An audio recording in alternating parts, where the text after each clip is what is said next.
Zap Crypto. Tous les jours, toute l'actu crypto au même endroit. Et pour me soutenir, abonne-toi et active la cloche pour ne pas manquer le prochain Zap Crypto. Bonsoir la cryptosphère, notre Fear and Greed Index est à 28 dans la peur et le marketeur d'Orflow dans le neutral. Et ça y est, après toutes ces années, Ethereum est officiellement passé en Proof of Stake. Bon, il lui reste pas mal de mises à jour, mais c'est tout de même un grand jour pour tout crypto convaincu, qu'on soit adepte de la blockchain Ether ou non. Perso, je reste un peu sur ma faim, je voulais absolument voir du sang, que ce soit un mouvement à la hausse ou à la baisse, mais pour le moment, le marché n'a pas l'air de vouloir répondre à mes envies de psychopathe. En tout cas, un grand bravo à ces équipes qui donnent tout année après année malgré l'incertitude qui peut peser face aux régulateurs du monde entier. Allez, je vous souhaite à tous un excellent zap et une belle soirée. C'était Zap Crypto. The Merge, l'événement sur le réseau Ethereum, la mise à jour majeure a bien eu lieu ce matin, 15 septembre, aux alentours de 8h45 du matin, heure française. C'est incroyable ce qui vient de se passer. Regardez, là, vous avez la vidéo du live des développeurs en direct. Voilà, ce que vous voyez ici, les pandas qui apparaissent, c'est le passage en Proof of Stake du réseau Ethereum. C'est dingue, vraiment, c'est juste fou. On vient de passer du Proof of Work au Proof of Stake. Le cœur même du réseau Ethereum vient d'être changé et ça s'est fait de manière vraiment sans aucun problème. C'est stable. Imaginez ce qui vient de se passer, je l'ai déjà dit, mais voilà, imaginez un avion en plein vol et vous changez le moteur de cet avion en plein vol et l'avion continue de voler et la transition se fait en douceur. C'est ce qui vient d'arriver sur le réseau Ethereum. Bravo vraiment à toute la communauté, bravo aux développeurs qui ont travaillé d'arrache-pied sur cette mise à jour avec des multiples tests, une dizaine de tests, les divers réseaux ont été testés, donc les gens étaient, on va dire, sereins sur l'aspect technique, je l'ai déjà répété, mais c'est quand même incroyable ce qui vient de se passer, on n'est jamais à l'abri d'une surprise, ça s'est bien passé, et c'est juste fou. Aussi, je voulais aussi remercier les mineurs Ethereum. Les mineurs Ethereum, ça fait plusieurs années qu'ils travaillent à sécuriser le réseau. Ils ont fait leur travail. Maintenant, ils vont voguer vers d'autres horizons. Il y a d'autres manières d'utiliser ce CPU, que ça soit sur d'autres cryptos, que ça soit sur de l'intelligence artificielle, que ça soit sur de la revente pour ensuite utiliser ces équipements pour du jeu vidéo ou autre. Mais en tout cas, voilà, les mineurs ne sont plus du tout impliqués désormais sur le réseau Ethereum. Le passage s'est vraiment fait vers le Proof of Stake, vers les validateurs. Et surtout, quelles sont les conséquences de tout ça? Eh ben, c'est la réduction déjà de l'électricité utilisée par le réseau Ethereum. On parlait de 0,2% de toute la consommation mondiale d'électricité qui vient quasiment de disparaître. Là, ça vient de disparaître. On vient grâce à une innovation technologique, réduire la consommation mondiale de 0,2%. C'est peut-être pas beaucoup pour vous, 0,2%, mais ça reste quelque chose d'assez rare pour quelques lignes de code de réduire aussi drastiquement la consommation électrique. The Merge, méfiez-vous des arnaques et faux profils sur les réseaux sociaux. Voilà, c'est tout ce que j'ai là-dessus, parce qu'on va pas parler de ça, tout le monde en parle à longueur de temps. Je ferai quand même une vidéo pour dire ce que je pense, c'est pour dire ce que je pense. Après, j'ai raison, j'ai tort, c'est pas un problème, vous me dites d'ailleurs, vous, t'as raison ou t'as tort, moi je suis pas du tout bloqué là-dessus, parce qu'on a chacun sa compréhension, et justement, c'est bien de discuter, parce que la compréhension des autres est toujours très importante. Et là, en tout cas, méfiez-vous d'une chose, c'est les arnaques quand même. Il y a tout le temps des gens qui vont se greffer sur un truc en se disant, voilà, je vais choper des pigeons qui croient que ça, ce sera bon, puis ils n'auront rien à voir avec Ethereum, avec tout ça. Donc on fait très attention à ce qu'on fait. Ils font pas de démarche, en venant vous taper à la porte pour vous dire quoi que ce soit. Donc dès que vous avez ça, faut vous méfier, mes amis. Pour le Bitcoin, c'est pareil, pour toutes les cryptos, c'est pareil. Il n'y a jamais quelqu'un qui vous rencontre et puis qui vous appelle et qui vous dit tiens, fais ci parce que voilà, ça se fait pas comme ça, quoi. Le système est autre. Pendant ce temps, aux États-Unis, on a Wall Street qui va créer sa propre place d'échange crypto. En effet, on apprend aujourd'hui que plusieurs gros acteurs de l'investissement à Wall Street vont s'associer pour créer leur exchange crypto qui se nommera EDX Market, qui devrait théoriquement ouvrir ses portes en janvier 2023 après une phase de test. Et la particularité de leur place d'échange crypto, d'après le communiqué qui a révélé le projet, est qu'elle offrira une grande liquidité en agrégeant les liquidités de plusieurs teneurs de marché, ce qui devrait, en théorie, permettre de proposer des prix plus intéressants que sur les places d'échange crypto existantes. À savoir que parmi les acteurs qui participent au projet, on retrouve Charles Schwab, Fidelity Investment ou encore Citadel Securities, et l'ensemble de ces acteurs représente un total de plusieurs milliers de milliards de dollars sous gestion. Donc le projet est d'une envergure comme on en a rarement vu, étant donné qu'il est backé par les plus gros acteurs de Wall Street. Et je précise qu'au début, la place d'échange ne proposera que quelques cryptos, dont Bitcoin et d'autres altcoins qui n'ont pas encore été dévoilés, et les équipes juridiques ont bien sûr sécurisé au maximum le projet d'un point de vue légal, en qualifiant les cryptos proposés de marchandises et non de titres financiers, ce qui aurait pu leur valoir des poursuites judiciaires. Et alors qu'on a récemment eu BlackRock qui a lancé son propre produit d'investissement sur Bitcoin pour les institutionnels, on voit que la frontière entre la finance traditionnelle et les cryptos est peu à peu en train de s'estomper. Les Anglais et les Irlandais s'y mettent aussi par rapport à de la pub abusive. On relance le tapis, parce qu'il y a beaucoup de choses qui sont en train de ressortir par rapport à Google, et notamment les GAFAM, Amazon pareil. Google devrait potentiellement payer une amende de 25 milliards d'euros, donc là j'avoue, ça pique un peu plus pour le coup. Mais rien n'est fait, rien n'est dit. C'est par rapport à des publicités dominantes sur des pratiques publicitaires, etc. C'est à peu près le même délire. Donc il y a des grosses amendes qui sont en train d'arriver, notamment en Europe. En somme, ils ne payent pas d'impôts. On essaye d'aller chercher l'impôt là où il est, et ça passe par là. En réalité, considérez ça comme de l'impôt de GAFAM. Avant tout, il faut comprendre pourquoi le Bitcoin a été créé. Je pense que tu le sais déjà, donc je vais faire très bref. Il a été créé dans l'idée d'apporter une solution à l'inflation abusive provoquée par les banques centrales lors de l'impression monétaire de masse. Bitcoin avait donc pour ambition dès sa création de remplacer le système monétaire mondial, ou du moins d'apporter une solution tierce de confiance au système monétaire actuel. Et après que le Salvador ou la Centrafrique l'ait adopté comme monnaie il y a quelques mois, on se dit que la machine est quand même assez bien lancée. Cependant, plusieurs obstacles se dressent encore sur sa route, comme le fait que les transactions soient coûteuses et plutôt lentes par rapport à d'autres blockchains qui le surperforment largement, ou que l'achat, la sécurité ou même l'utilisation du Bitcoin comme monnaie soit encore particulièrement compliqué pour le commun des mortels, étant donné le niveau de compétence requis pour le faire. Sans oublier que toute erreur humaine sur le réseau Bitcoin est fatale, ce qui n'est pas rassurant vu le nombre d'erreurs qui sont rattrapées dans le système bancaire traditionnel. Et en plus de tout ça, l'idéologie fondamentale du Bitcoin va à l'encontre totale des institutions les plus puissantes, des gouvernements, de la politique, des banques, des régulateurs et également de la censure. Oui, ça fait énormément de choses contre quoi le Bitcoin se bat au quotidien. La crypto n'est pas encore une classe d'actifs à part entière, car malgré l'engouement qu'elle suscite, elle n'a pas été réglementée. Et la raison qui fait que je suis longue sur 32 projets différents, c'est que je suis convaincu que d'ici 2-3 ans, nous aurons ce cadre réglementaire, ce qui nous permettra d'obtenir une participation institutionnelle. Les gens ont tendance à oublier que 70% de la richesse mondiale est liée à des fonds de pension et à des fonds souverains. Si ceux-ci ne sont pas autorisés à acheter la classe d'actifs, il n'y a pas d'offre sous-jacente.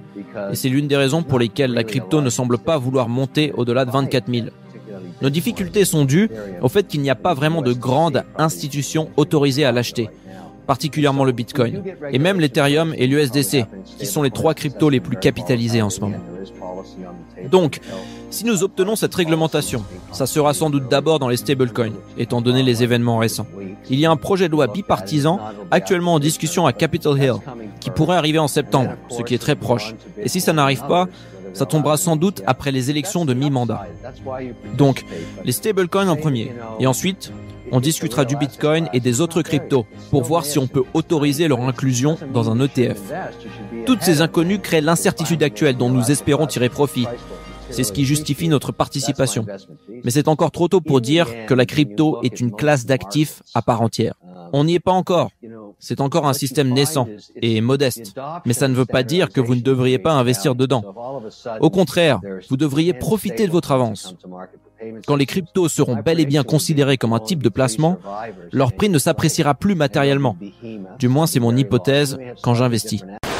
Alors, la CNU-CED, la Conférence des Nations Unies sur le commerce et le développement, c'est un organisme qui fait partie de l'ONU et il s'alarme quant à l'utilisation des crypto-monnaies par les banques, en particulier dans les pays émergents. Et cet organisme a publié 3 rapports entre le mois de juin et le mois d'août 2022 sur l'utilisation des cryptos à travers le monde. À chaque fois, c'est pour critiquer et dire que c'est pas bien. Le premier rapport, c'était sur l'impact des crypto-monnaies sur les économies émergentes et en conseillant expressément la mise en place place de MNBC, des monnaies numériques de banque centrale. On peut aussi appeler ça les CBDC. Là, c'est l'acronyme en anglais, mais c'est la même chose, CBDC, MNBC. Je vous en ai déjà parlé quand même pas mal dans mes vidéos. Il y a eu aussi un second rapport au sujet de la stabilité financière et les risques liés à la sécurité des crypto-monnaies. Et leur solution, évidemment, parce que les crypto-monnaies c'est négatif, hein, encore une fois, leur solution c'est d'appliquer à nouveau, rapidement, les MNBC dans les pays en développement. Il y a aussi eu un troisième rapport qui s'est concentré sur le système bancaire, comment les crypto-monnaies peuvent saper la mobilisation des ressources nationales dans les pays en développement. Et pour eux, les transferts de fonds, ça devient un risque d'instabilité financière, les transferts de fonds en crypto. Les pays émergents risqueraient quant à eux de voir les capitaux de leurs citoyens fuir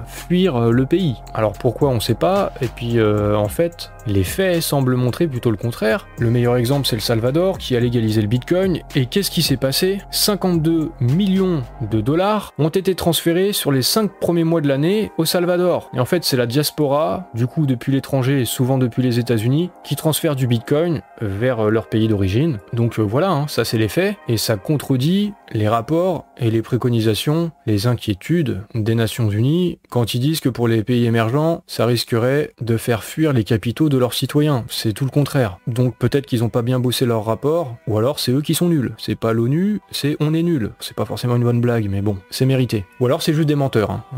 À vous de choisir.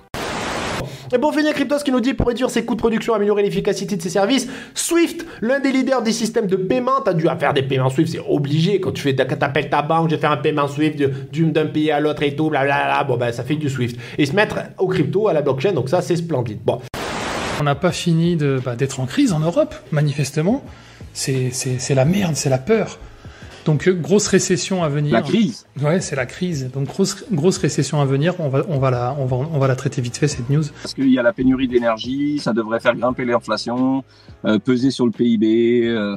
C'est ça. Là, je viens de mettre le texte en surbrillance. La zone d'inflation en Europe a atteint 9,1% au mois d'août. Sachez les amis que c'est pas vrai. C'est beaucoup plus. On est plus sur du 15, 16, 17 que 9,1. Faites attention les amis. Protégez-vous comme vous pouvez, mais ça risque de puer. Ça fait bizarre parce qu'on se dit toujours que ça nous arrivera pas. Et parce qu'on est en Europe et voilà, on est protégé. Mais voilà, on n'était pas à l'abri d'une dinguerie de tel ou tel pays. Donc du coup, ça peut être compliqué cet hiver. Donc achetez du bois, les amis. Moi, je vais cramer mes liasses de billets comme Pablo Escobar. Moi, je vais arrêter de vivre dans ma voiture parce que le gasoil, ça coûte cher. Tout ce qui s'annonce, ça n'a pas l'air joyeux, quoi. Donc, la moindre des choses, c'est de se prémunir un minimum. Est-ce que on pourrait être sur la plus grosse augmentation de taux depuis 40 ans? Ça pourrait arriver la semaine prochaine avec Nomura qui prédit 1% de hausse de taux d'intérêt. Plus grosse hausse depuis 40 ans, oui, mais bon, on est aussi sur l'inflation la plus importante depuis 40 ans. Ça commençait à mal tourner en fait à l'automne 2021, lorsque les prix de l'électricité et du gaz ont commencé à flamber. Oh non, il n'y avait pas de guerre en Ukraine, c'est tout simplement parce qu'il y avait une espèce d'effet catch-up sur la demande de biens industriels après les 2 années Covid marquées par des confinements et l'arrêt partiel des capacités de production. Donc d'un seul coup tout a redémarré et le gaz avait déjà commencé à flamber à l'automne 2021, juste après que Madame Merkel ait transmis le témoin à Olaf Scholz. Et puis ensuite, ça a été les centrales nucléaires françaises qui ont commencé à s'arrêter toujours à la fin de l'automne ou au début de l'hiver 2021, au plus mauvais moment, naturellement. L'EDF, grâce à ses centrales, exportait du courant vers l'Allemagne. Maintenant, elle en importe. En fait, tout est à l'envers. Et tout cela résulte en fait de choix politiques. Et notamment ce choix de Gerhard Schröder, dès le début des années 2000, de se tourner vers la Russie pour obtenir une énergie encore moins chère que l'électricité nucléaire, c'était le gaz. Je me rappelle même avoir lu une étude allemande datant de 2015 qui disait que l'énergie produite avec le gaz un jour coûterait 0. Oui, je l'ai lu. Et c'était pas l'élucubration d'un blogueur, non, c'était vraiment une commission très très sérieuse se penchant sur l'avenir de l'énergie en Allemagne. Toujours est-il que ce mercredi aura été assez asymptomatique et assez étrange en ce qui me concerne en tous les cas. J'ai l'impression qu'aujourd'hui, plus personne n'a peur. On est super confiant. On sait que finalement, on est revenu sur le support et puis que 3900, 3920, c'est une super opportunité d'achat et que finalement, tout va très très bien se passer. Pourtant, je reviens encore une fois sur le fait que tout ne va pas très bien. Je veux dire, on est toujours dans les mêmes problèmes énergétiques, toujours les mêmes problèmes par rapport au pétrole, toujours les mêmes problèmes par rapport à une éventuelle récession. Parce qu'aujourd'hui, la question de savoir si on va avoir une récession aux États-Unis, ça devient quand même difficile de dire qu'on n'en aura pas. En Europe, c'est quasiment sûr qu'on va se la prendre, mais full power dans les dents dans les mois qui suivent. Et les Américains devraient suivre également en récession. Donc ça, on est en train de se convaincre gentiment d'y arriver. Pourtant, malgré cet environnement quand même très grisâtre, très couvert, très automnal, hein, vous savez, quand t'as des nuages très très noirs au fond, des feuilles partout par terre, et puis surtout qu'on voit plus le soleil depuis 15 ans à cause du brouillard, eh bien on n'est pas super rassuré le matin. En tous les cas, toujours est-il que pour l'instant, eh bien on n'a pas peur. Et moi, ça me dérange parce qu'effectivement, la photo globale n'est pas terrible. Ça fait déjà un moment que je suis passé en mode morning bear, mais c'est pas terrible. Et à côté de ça, eh bien, on a le marché qui est super confiant. On vient de se prendre 5% dans la figure. Et quand vous regardez le graphique de la VIX, la volatilité, eh bien, vous vous rendez compte que tout le monde s'en fout. La VIX a repris 14% au moment donné où le marché perdait 5% sur le Nasdaq. D'habitude, ça monte beaucoup plus fort que ça. Si vous regardez le niveau de la volatilité, eh bien, au moment du fond du trou au mois de juin, le 15 juin, on était à 35%. Aujourd'hui, on est péniblement à 24%. Donc, on a encore de la marge de manœuvre pour aller à ces niveaux-là. Quand on a fait une pointe de volatilité à 35, on a commencé à rebondir sur le marché. Et c'est là qu'on a démarré notre réalité. Aujourd'hui, on est à 24. Le marché se fait décalquer de 5% et on se dit, tout va bien, on est sur les supports, les gars. Donc, en tout cas, dans cette période, ça coûte pas grand-chose de se placer observateur. Si jamais on y va boule, eh ben, tant mieux, hein. Mais ça fait sens de pas trop lever les bras en l'air tant qu'au niveau de la weekly, on n'a pas cassé, installé bien en dessous. Hein, donc voilà, c'est clair, le price action n'est pas bullish, la monthly, le price action n'est pas bullish. Oui, quand on regarde le graphique, on dirait qu'on va aller à 10 000.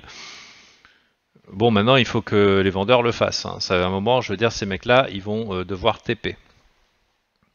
Voilà. Donc, on va voir un petit peu comment ça se passe. Et je dirais que ça ne doit pas être trop confortable non plus. Là, ils doivent être un petit peu en confiance, mais ça ne doit pas être trop confortable d'être sur des supports monthly pour comment ça s'appelle, pour holder une position de short. Maintenant, ce qui peut se passer, c'est un simple rallye.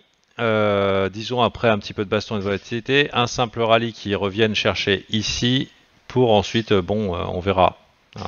Faut pas non plus déconner le genre de notre capacité à prédire l'avenir sur des longues périodes, hein. C'est pas vraiment le genre de marché pour ça. Et maintenant, si on voulait voir des zones de support, si jamais ça cassait, on a ici des zones intéressantes entre 14 000 et 10 000, à mon avis, qui pourraient susciter des réactions immédiates, et probablement que si ça devait y aller, ça sera pas nous qui achèterons, mais c'est les mecs qui ont organisé le truc avec des bons ordres et une méga mèche.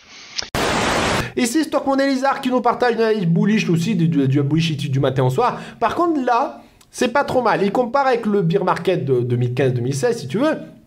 Et ça, j'aime bien parce qu'il y a le dernier spring, la dernière baisse qui est là. Et j'aime parce qu'il y a ça, ok?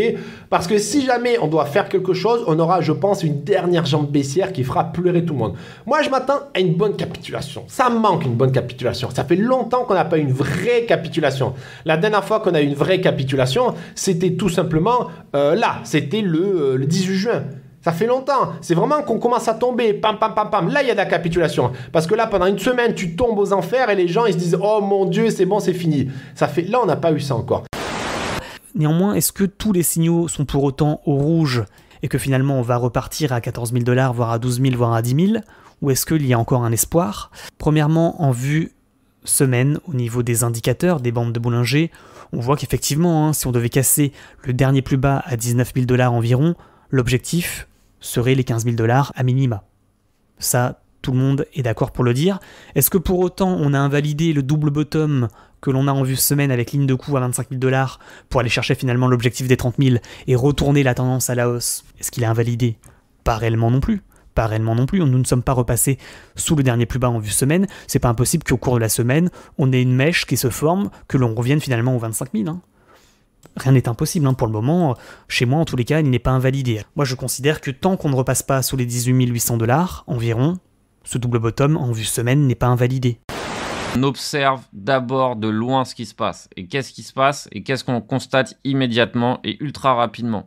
On voit que 1977, voire les 2000, on peut arrondir, est un niveau clé. On voit aussi ici que les 1765, notre résistance actuelle, est un niveau clé. Quand on dézoome comme ça, on le voit parfaitement. On voit parfaitement qu'ici, on a eu une clôture, on a eu plusieurs bas de bougies qui se sont opérés, des bas weekly qui se sont opérés, donc instantanément, on comprend que c'est un niveau clé.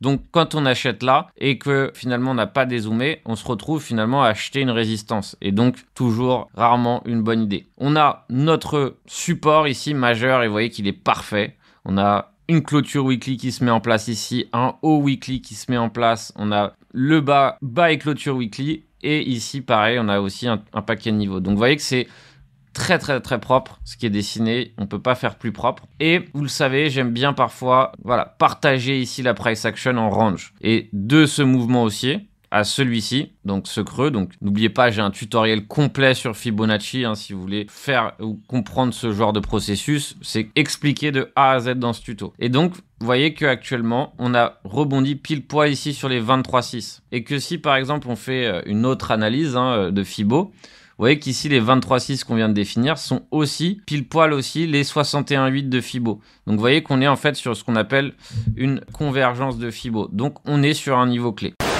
Universal Music qui s'associe au groupe Kingship qui est composé de 3 Bored Ape et d'un Mutant Ape. Mais tout d'abord, Kingship, c'est quoi ? Eh bien, il s'agit d'un groupe de musique virtuelle qui a été créé par Jimmy McNellis, le propriétaire des 4 NFT représentant les membres du groupe. Et grâce au fait qu'il possédait 100% des droits commerciaux associés à ces NFT, il a créé ce groupe de musique qui avait déjà fait parler de lui le mois dernier grâce à une collaboration avec la société qui produit les M&M's dans le but de créer des coffrets en édition limitée de M&M's à l'effigie du groupe. À savoir qu'à l'heure actuelle, le groupe n'a sorti aucune musique, mais aujourd'hui on apprend qu'ils ont signé avec Universal Music, et ils ont également signé avec un producteur de renom qui est Chauncey Hollis, mieux connu sous le nom de Hit Boy et qui est le producteur de plusieurs grands artistes tels que Beyoncé, Kanye West ou encore Bruno Mars. Et alors que ces derniers mois on a eu les rappeurs Snoop Dogg et Eminem qui ont fait des apparitions sous forme de leurs Bored Ape respectifs, on voit qu'aux États-Unis, l'industrie musicale s'intéresse de plus en plus aux NFT artistiques. Bref, grâce à ce partenariat qui est le premier du genre, Jimmy McNellis démontre que son projet de groupe de musique virtuelle est bien sérieux, et bien sûr, comptez sur moi pour vous tenir au courant de l'évolution de ce projet dans les prochains Daily Crypto. Alors, ce zap t'a plu ? Dis-moi en commentaire quelle est l'actu qui t'a le plus intéressé. Et si tu as manqué les actus d'hier, retrouve juste ici le zap crypto de la veille.